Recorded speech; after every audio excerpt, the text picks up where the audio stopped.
Hello everyone, welcome to our channel. బంగాళాఖాతంలో ఏర్పడిన అల్పపీడనం కారణంగా రెండు తెలుగు రాష్ట్రాల్లోనూ ఎడతెరిపి లేకుండా కురిసినటువంటి అతి భారీ వర్షాలు వివరాల్లోకి వెళ్లి వాతావరణ పరిస్థితులను తెలుసుకునే ముందు మీరు ఇంకా మన ఛానల్ కనుక సబ్స్క్రైబ్ చేయనట్లయితే వెంటనే సబ్స్క్రైబ్ చేసి పక్కన ఉన్న బెల్ ఐకాన్ ని కూడా క్లిక్ చేసేయండి. ఇక లేట్ చేయకుండా వివరాల్లో కనుక వెళ్ళినట్లయితే బంగాళాఖాతంలో ఏర్పడినటువంటి ఉపరితల ఆవర్తన ద్రోణి క్రమేణా బలపడుతుంది.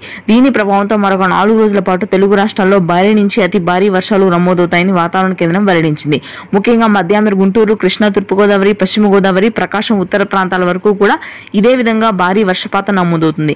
దాదాపుగా గుంటూరు, కృష్ణా ప్రాంతాల్లో 80 నుంచి 110 మిల్లీమీటర్ల రికార్డు స్థాయి వర్షపాతానికి లోతట్టు ప్రదేశాలన్నీ జలమయమయ్యాయి.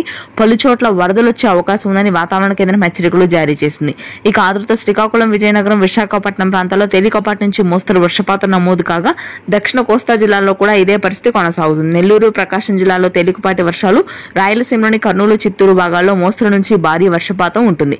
ఇక తెలంగాణ వ్యాప్తంగా గడిచిన 4 రోజుల నుంచి కూడా 80 మిల్లీమీటర్ల రికార్డు స్థాయి వర్షపాతం నమోదైంది.